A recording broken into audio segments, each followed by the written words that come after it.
मुख्यमंत्री आदित्यनाथ योगी जी से अनुरोध करती हूँ कि आप मेरी मदद करें। मैं अपनी आत्मजीवन सीमा समाप्त करने की सोच रही हूँ। तो मेरी मौत का जिम्मेदार मेरा शौहर शाहनवाज अख्तर व मेरा जेठ वसीम अख्तर, जो शहर का सबसे रसूलकार आदमी है।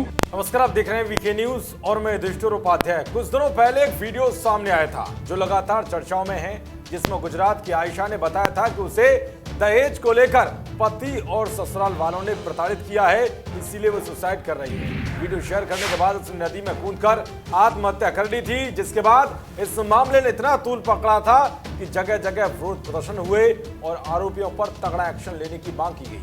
मुस्लिम समुदाय के कुछ लोगों ने दहेज नहीं लेने का फैसला लिया।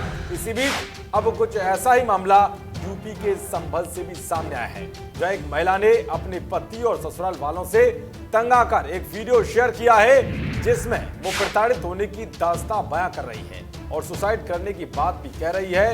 इसके अलावा उसने सीएम योगी से भी पति समेत ससुराल वालों पर कार्रवाई करने की मांग की है। चंदौसी जिला संभल की निवासी हूँ।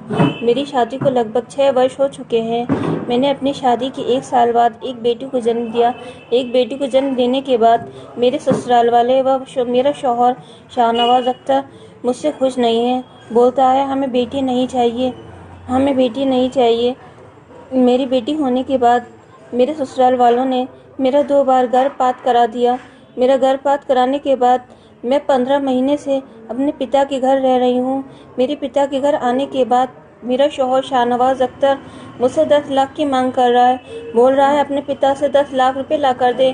मेरे पिता को अपनी ये बात बताई। मेरे पिता की 9 महीने पहले मृत्यु हो गई। मेरे पिता को हार्ट हो गया। मेरी माँ विधवा हो गई। मेरी माँ मेरा और मेरी बेटी का खर्चा कैसे करे? मेरी माँ की आय का कोई साधन नहीं है। मेरी माँ के आय का कोई साधन नहीं है। मैं क्या करूं? मैं अपनी आत्मजीवन सीमा समाप्त करने की सोच रही हूं। मैं जिला प्रशासन संभल व मुख्यमंत्री आदित्यनाथ योगी जी से अनुरोध करती हूं कि आप मेरी मदद करें। अगर मुझे कुछ होता है तो मेरी मौत का जिम्मेदार मेरा शौहर शाहनवाज अख्तर व मेरा जेठ वसीम अख्तर, जो शहर का सबसे रसूलकार आदमी है। तो सुना आपने, पीड़िता नेहा नाज ने कहा है कि अगर वो आत्महत्या करती है तो उसके जिम्मेदार उसके ससुराल वाले होंगे, क्योंकि उन्होंने ही उसे एक कदम उठाने के लिए मजबूर किया है।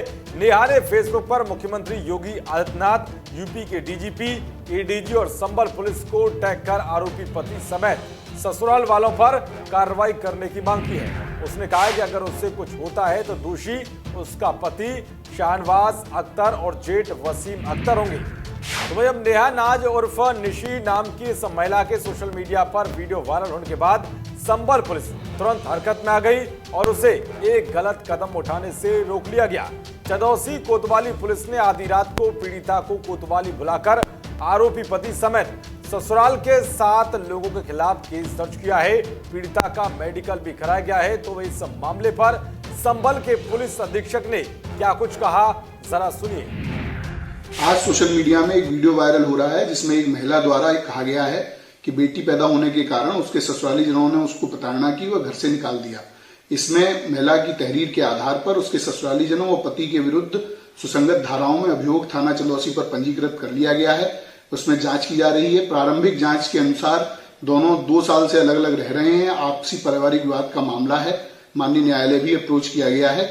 इसमें जो भी आवश्यक वैधानिक कार्यवाही है वो की जा रही है। महिला को इस समय कोई खतरा नहीं है, वहां पर पुलिस मौजूद है। दरअसल चंदौसी की रहने वाली नेहा नाज की शादी 6 साल पहले शाहनवाज अख्तर से हुई थी।